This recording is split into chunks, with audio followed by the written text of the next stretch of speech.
네, 북한의 다양한 소식들 전해드리는 평양 리포트 시간입니다. 김성민 자유북한방송 대표, 강철환 북한 전략센터 대표, 그리고 김광진 국가안보전략연구소 연구위원과 함께 이야기 나눠보겠습니다. 안녕하십니까? 안녕하십니까? 예. 북한 얘기 본격적으로 들어가기 전에요. 지금 윤일병 사건, 이게 지금 우리 대한민국 국민들의 공분을 자아내게 하고 있는데 어떻습니까? 북한에도 뭐랄까 군대 내 왕따 이런 문화가 있습니까?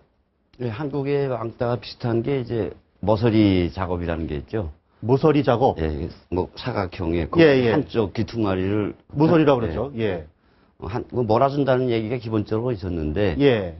좀 더 이제 발전해가지고 제 머서리 먹일까?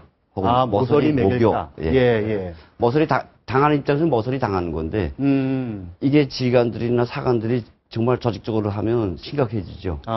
뭐 정신적 스트레스는 물론이고, 예. 폭행도 뭐 한국 못지 않거나 심하기 때문에 군복무 10년 동안 이거 모서리 당하는 경우는 아주 괴롭습니다. 10년을 해야 되는데 10년 동안 모서리를 당한다? 아니, 그러니까 그게 10년 동안 나도 고참이 되니까. 예. 근데 저 같은 경우에 그런 경우가 있었는데, 이게 10년을 해야 되는 상황이니까, 예. 이걸 어떻게 저 사람들하고 10년을 하지? 어떻게 나는 견디지? 이렇게 괴로웠던 기억이 납니다. 우리처럼 이렇게 왕따를 당하다가 집단 폭행을 당해서 숨지는 사건들도 있을까요? 그러니까 조금 이제 문화가 좀 다른 것 같은데요. 그러니까 이제 그 북한 같은 경우는 이제 교권이 굉장히 강하거든요. 예. 그러니까 선생들이 굉장히 좀 힘이 있고, 예. 또 선생의 말에 상당히 애들이 복종하기 때문에, 예. 그런 이제 왕따나 뭐 심할 경우에는 선생이 제지할 수 있거든요. 예. 근데 이제 대한민국을 보니까 교권이 굉장히 무너져 있고, 그렇죠. 선생 말을 듣질 않습니다, 애들이. 예. 그러니까 이제 학교 때부터 이제 애들이 너무 왕따 문화가 좀 보편화되어 있다 보니까, 북한보다는 한국이 오히려 그 왕따 시키는 문화가 학교 때부터 있고. 그렇죠. 이게 이제 학교 때 있었던 문제가 그렇죠. 군대로까지 지금 전해온 거거든요. 그러니까 북한도 이제 왕따 문화가 있긴 있는데 여기처럼 그렇게 아주 잔혹하게 뭐 이렇게 뭐 그런 경우는 쉽진 않아요, 사실. 국내에 또 그 감시 체제가 아주 조밀하게 잘 돼 있습니다. 그래서 뭐 보위부 요원도 있고 그리고 이제 중대 이제 정치도원도 있고, 그 다음에 뭐 여러 이 감시할 수 있는 그런 게 돼 있기 때문에 아마 장기적으로 그렇게 왕따시키고 사고 치는 것들은 물론 사고 나죠. 뭐 때리고 뭐 구타하고 이제 뭐 탈영하고 사고 나긴 나는데, 근데 좀 그런 것들 통제할 수 있는 가능성은 더 좀 많다. 그렇게 보여집니다. 그렇군요. 오늘 제가 아침에 이제 이야기 나오면서 군 장교 출신 한 6명에서 요군까지 포함해서 이야기를 나눴어요. 말씀하신 것처럼 이게 장기간 왕따는 당 조직의 통제, 보육의 통제가 있기 때문에 불가능한데 이런 경우가 있더라고요. 밑에 사람이 나이 좀 먹어서 군대에 들어왔는데 내 거참 나이 어리다고 거칠게 반항을 하거나 맞서면 그때부터 조직적인 왕따 내지는 구타가 이루어지더라고요. 그래서 죽은 사례도 있고요. 요군들의 경우에도 그런 이야기가 있더라고요.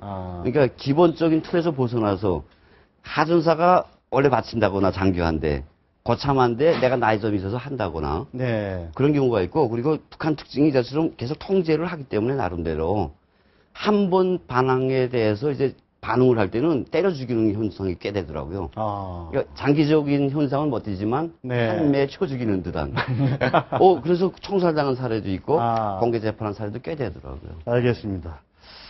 북한 군대에도 그런 왕따 문화가 있는지 한번 들어봤고요. 오늘의 주제로 바로 들어가 보시죠.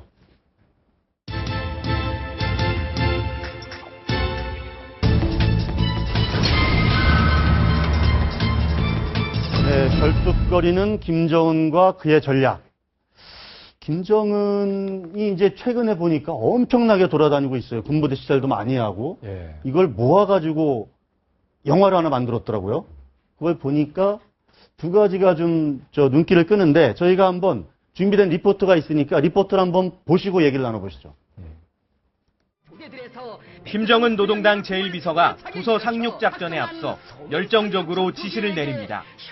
이 땅 위에 또다시 전쟁의 불구름을 몰아온다면 천금을 주고도 살 수 없는 기회를 절대로 놓치지 않고.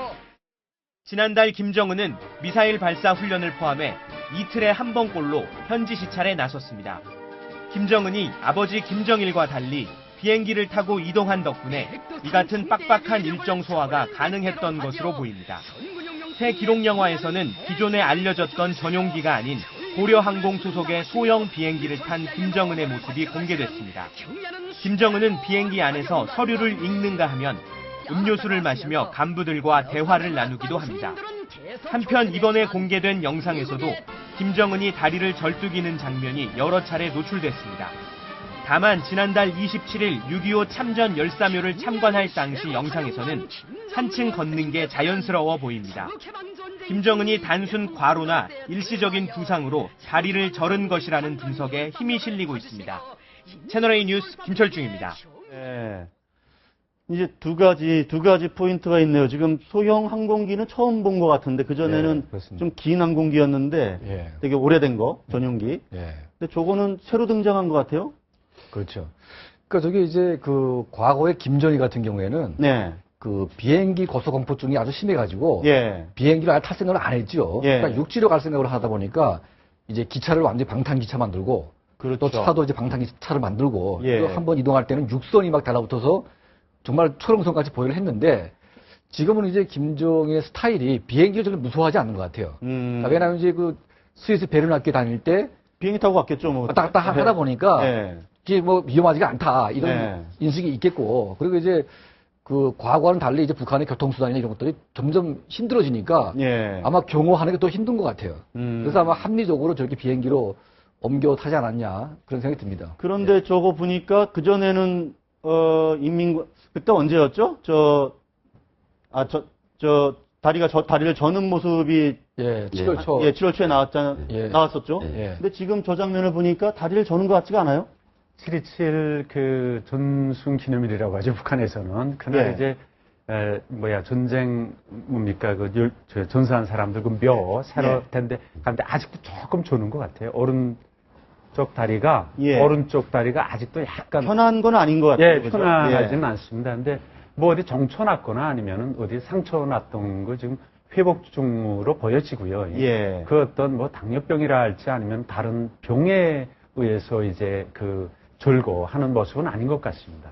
통풍 얘기도 있고 그랬었는데 당시에 워낙 또 살이 또 많이 찌고 그래서 몸무게를 지탱하는데 아마 관절이 분명히 힘을 받은 건 맞는 것 같고요. 그리고 김광진 선생 이야기처럼 이게 무슨 질병은 아니고 당시에 이제 상했던 다리를 지금 점점 나아진 것 같다. 근데 저게 그때도 잠깐 지적했지만 저게 김정은이가 아주 효과적으로 써먹죠. 내가 이렇게 많은 현지지도의 길을 가면서 다쳤노라. 그렇죠. 이게 북한 주민들이 못 킨다는 게 좀 재미났었고요. 지금도 뭐라고 할지 모르겠네요. 지금 좀 낫다고 해야 될지. 지금 저 머리 모습 있지 않습니까? 저걸 패기머리라고 하나 보죠? 패기머리. 패기머리. 약간 패기가 있어 보인다, 뭐 그런. 근데 저게 북한에서 실제로 유행하고 있는 머리 헤어 스타일입니까? 아무래도 이제 김정은이 저런 머리를 하고 나오게 되면 되게 공개된 머리이기 때문에 젊은 친구들이 저 머리를 따라갈 수 있죠. 그러니까 옛날에 이제 김정일이 정말 아주 좀 너스란 잠바 같은 거 하나 입고 나오기 시작했는데 당 간부들부터 포함해서 이제 일반 사람들까지도 잠바를 다 유행했거든요. 그러니까 김정일 따라 배우기부터 그런 건데요. 그러니까 뭐 저런 머리 스타일도 아마 꽤 많이 유행했을 것 같아요. 저 북한에서 그 군대에 92년도에 머리를 패기머리로 깎으라고 밀었던 적이 있습니다. 여기 흰살이 이만큼 나오고 지금 포래지더라고요. 울었어요, 군인들이. 이거 제대될 사람들이 나가서 여자도 만나야 되겠는데, 이거 내가 어떻게 못까 그때 막 사발 올려놓고 밀었거든요. 가해로. 기계랑 밀었는데, 울었어요. 난 저걸 지금 따라간다는 게 말이 안 되네. 저거는 정훈이만큼 살이 쪄야지 가능한 거거든요, 그나마. 요만한 얼굴에 저렇게 하면 진짜 이거 무게 저 청년 조선 지금 신보에 자르는 모습이 나오네. 저 청년 조선 신보의 기사로 소개가 됐죠. 그러니까 이제 북한 젊은 대학생들 청년들이 뭐 소위 장군님의 그 모습에 뭐 탐복을 해갖고 이제 다 조조마다 따라하고 있다 뭐 이런 식으로 이제 하고 있습니다. 열광적인 무슨 숭배심을 뭐 가지고 이제 한다 뭐 그런 식으로 소개됐네요. 두 번째 주제로 넘어가 보겠습니다.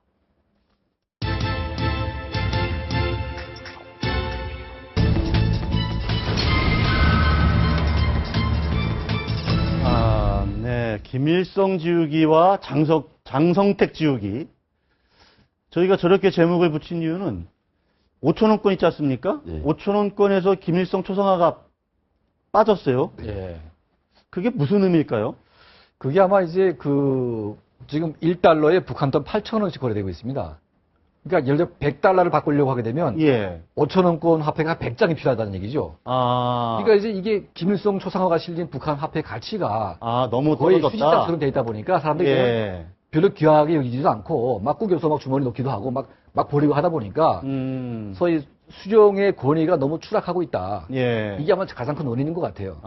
그래서 그 더 이상 수령을 역부여하지 말자. 이제 그런 보위부의 어떤 내부 방침에 의해서 역사적으로 김일성을 지우겠다는 게 아니고 그렇죠. 아마 이제 그 돈의 가치가 추락하다 보니까 그 이 5,000원권을 회수해서 다른 걸로 대체하려고. 5,000원권이 제일 고액권이죠? 고액권입니다. 5,000원권이 2005년에 발행을 했었고 2009년에 태양상으로 그 김일성 죽었을 때 만든 그 초상 있는데 그 이제 교체를 했죠. 근데 지금 이제 방금 말씀하신 것처럼 화폐의 가치가 너무나도 폭락되어 있습니다. 이 5,000원짜리 최고액권이 $1가 안 되는 거죠. 하니까 뭐 어떤 사람들은 정말 휴지로 그 볼일 보고 휴지로 쓴다는 얘기도 있어요. 뭐 앙심을 품고 정말 그런지 모르겠는데 그러니까 문제가 심각하죠. 그리고 아마 제 생각에는 10,000원권 이상으로 새 화폐를 발행할 것으로 보여집니다. 그래서 아마 그럴 경우에 좀 더 높은 고액권의 김일성 초상화, 말하자면 할아버지 사진을 넣지 않을까 이렇게 보여지고 또 모르죠. 또 자기 얼굴 올리고 봐서도.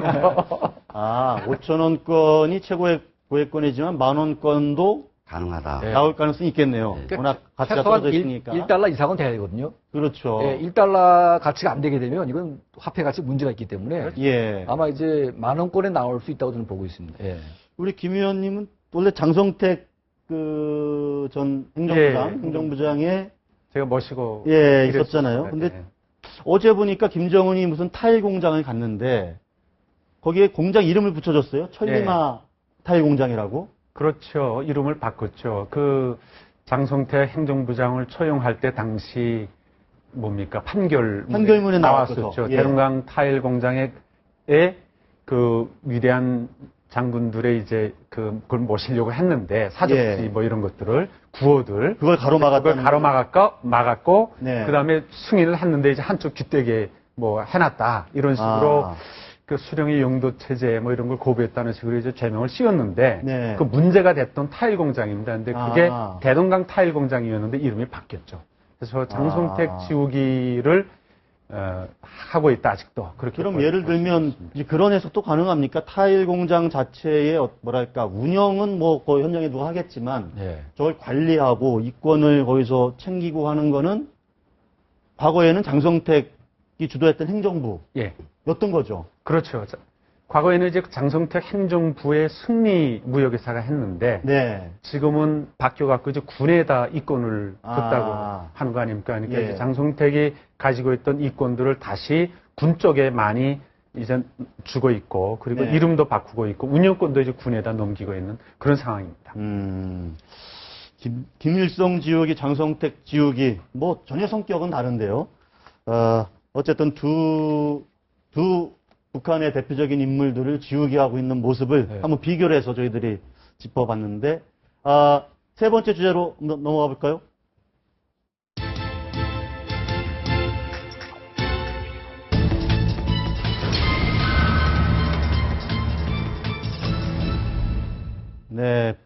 이설주와 조명애 북한 민영원단 대표적인 사람들이잖아요. 이제 9월 달에 오긴 오는 거죠? 아직 협상은 다 안 끝난 것 같은데. 끝났지만 아마 뭐 온다고 북한 쪽에서는 작심을 한 것 같고요. 우리 정부도 거기에 대응할 준비를 하고 있는 것 같은데요.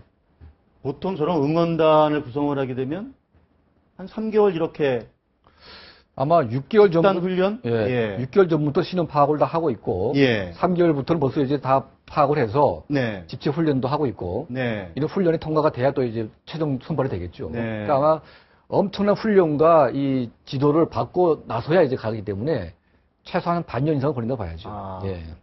원래 선발을 어떤 과정, 어떤 선수, 어떤 여성들이 선발이 되고 어떤 여성들은 선발이 안 되고 그렇게 되나요? 단순히 미모만 가지고 선발하지는 않겠죠, 당연히? 그렇죠. 아마 여기서도 얘기하는 것처럼 민영원단이라고 하니까 아마 얼굴, 생긴 모습은 아마 그 유혹적인 모습이 있어야 대한민국 또 남성들이 또 환호할 것을 기대하니까 생긴 걸 전혀 무시를 못할 겁니다. 첫 번째 그게 될 겁니다. 그 다음에 동시에 이제 밀고 나가야 되는 게 출신 성분. 출신 성분. 네, 가서 족진에 가서 또 투쟁하는 투사들이어야 하니까 출신 성분, 뭐 충성심 이런 것들이 거래될 거고요. 생긴 것과 동시에 키도 또 일정해야 되니까 지금 이 미녀응원단이라고 하는 북한 여성응원단의 특징이 다 정형화된 모습에 눈, 코, 귀가 거의 다 비슷하지 않습니까? 그렇죠. 키까지 쫙 맞춰버리면 그 인형 같은 모습들이 사실 여기에 지금 먹힌다고 생각을 할 겁니다, 김정은이가. 그런 것들로 쭉 되고, 뭐, 가창력, 뭐, 끼, 뭐 이런 것도 돼야 될 거고, 또 이제 북한식의 만의 고유한 특징이죠.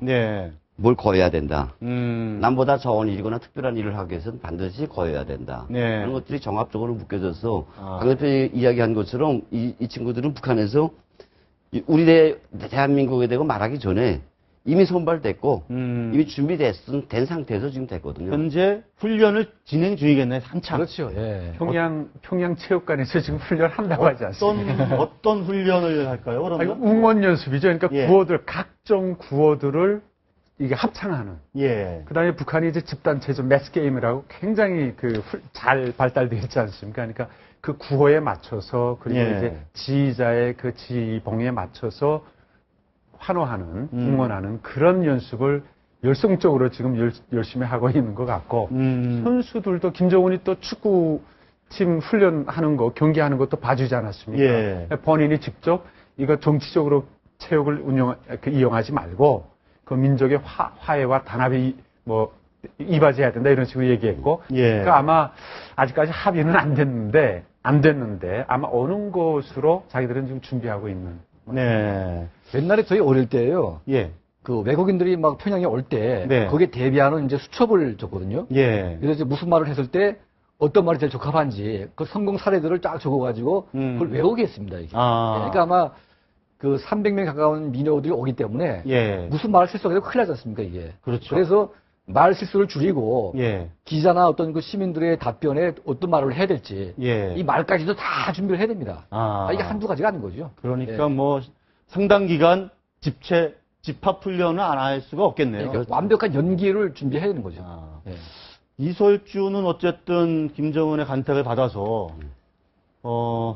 잘 됐는데 누구죠? 그 조명희 씨. 이효리 씨하고 CF 찍었죠. 찍었던 그 사람은 그분은 좀 어떻게 돼 있습니까?